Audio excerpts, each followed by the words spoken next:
Welcome, Hornets. Thank you for joining me today. We're going to be taking a look at finding dy dx from an implicit expression or equation. Now, I currently have one up here.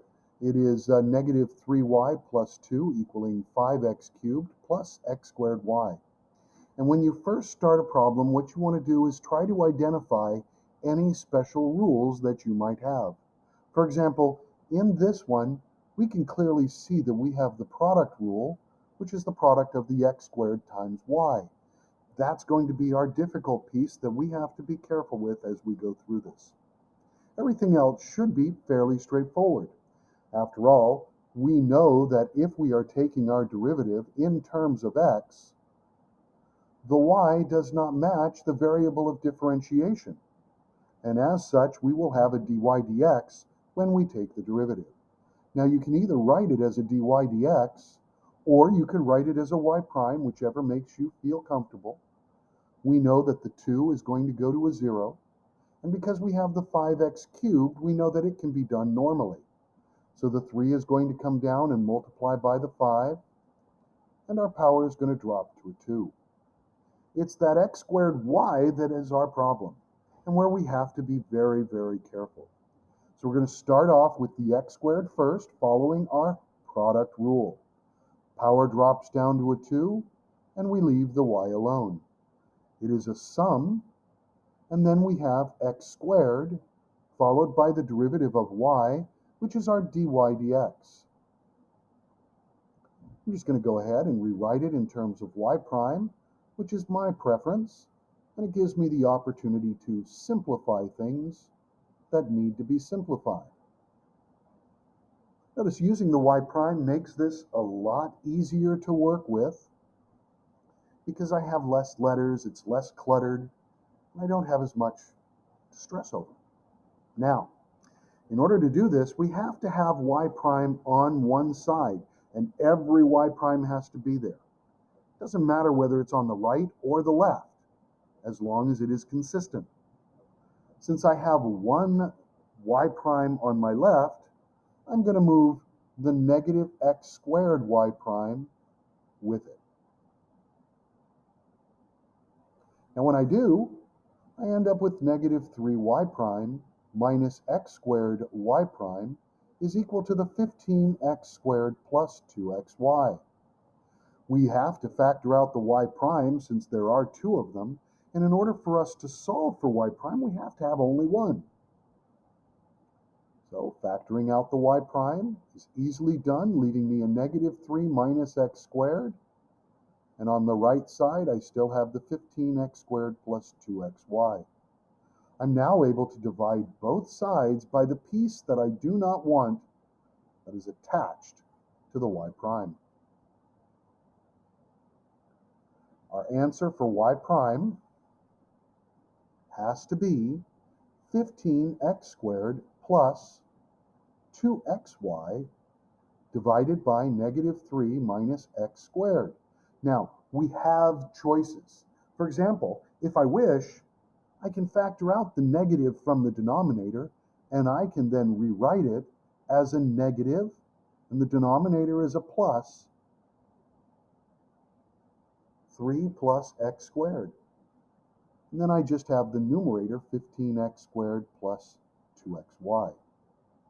Now, the other option is that I take that negative that I've moved into the middle and I multiply it into the numerator. Negative 15x squared minus 2xy divided by 3 plus x squared. Now, the reason we have to be prepared for this is because we don't know on a multiple choice test what answer they're going to give me. And I have to be prepared to manipulate what I have, or what I found, to match what they're giving me. Let's try another problem. This one's number 3 on the same worksheet. And it is negative 3xy squared plus 2 equals 4x plus 5x cubed y squared.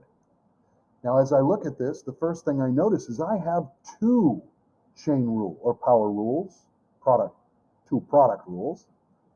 There we go. And they're going to happen in the first term of the left side and the second term on the right. So here we go. Starting with my x, the derivative of x is 1, leaving me with a negative 3y squared. I'm going to have that plus, just a reminder, it's a product rule, but I have a negative 3x, and I'm multiplying by the derivative of y squared. That's 2y, power drops to a 1, times y prime. The 2 drops to a 0. The 4x can be done quickly as 4. And then we have the product rule again. 5 times 3x squared, leaving the y squared alone, plus 5x cubed times 2y times y prime. We're now at that point where we have to get our y's to the same side so that we can factor them. Now remember, any term that has a y prime is going to have to move to the same side. So I'm going to go ahead and I'm going to keep my 4 where it is on the right, as well as my 15x squared y squared, and I'm going to move the negative 3y squared, and it becomes a positive 3y squared. To the left, I already have the negative 3 times 2. Let's just simplify that to be 6x y prime. I'm going to move this piece over so that I have my minus 10x cubed y prime with it. Now I can factor out the y prime. That's going to leave me with a negative 10x cubed y minus 6xy. On the other side, everything is already there. 4 plus 15x squared y squared plus 3y squared. I'm now going to divide both sides by the negative 10x cubed y minus 6xy. This is the last step and will identify my answer, or at least one of the possibilities. We'll then look at what options we have. So we have y prime equal, and I have in my numerator 4 plus 15x squared y squared plus 3y squared divided by the negative 10x cubed y minus 6xy. The next option that we have is to factor the negative out and put it directly in the middle, just like we did in our first problem, leaving me with the 10x cubed y plus 6xy in my denominator, and the 4 plus 15x squared y squared plus 3y squared in the numerator. Now the third and final option is to multiply that negative through the numerator. That would leave me with a negative 4 minus 15x squared y squared minus 3y squared, and the numerator has the same pieces, 10x cubed y plus 6xy. And these are now the options that we have that we would look for in a multiple choice question. Now remember, if this is a fill in the blank, you can have any one of those three. So don't try to make life harder for yourself trying to be fancy. Just answer the question as directly as you can.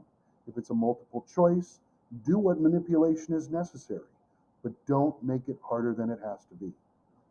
I hope this has helped you. If you have further questions, please make sure you come in and get help. Thank you very much. Please have a very good and safe evening. Take care and good night. Just a reminder, it's easy to be mean, so please be nice to each other. Change starts from within. Bye-bye, Hornets.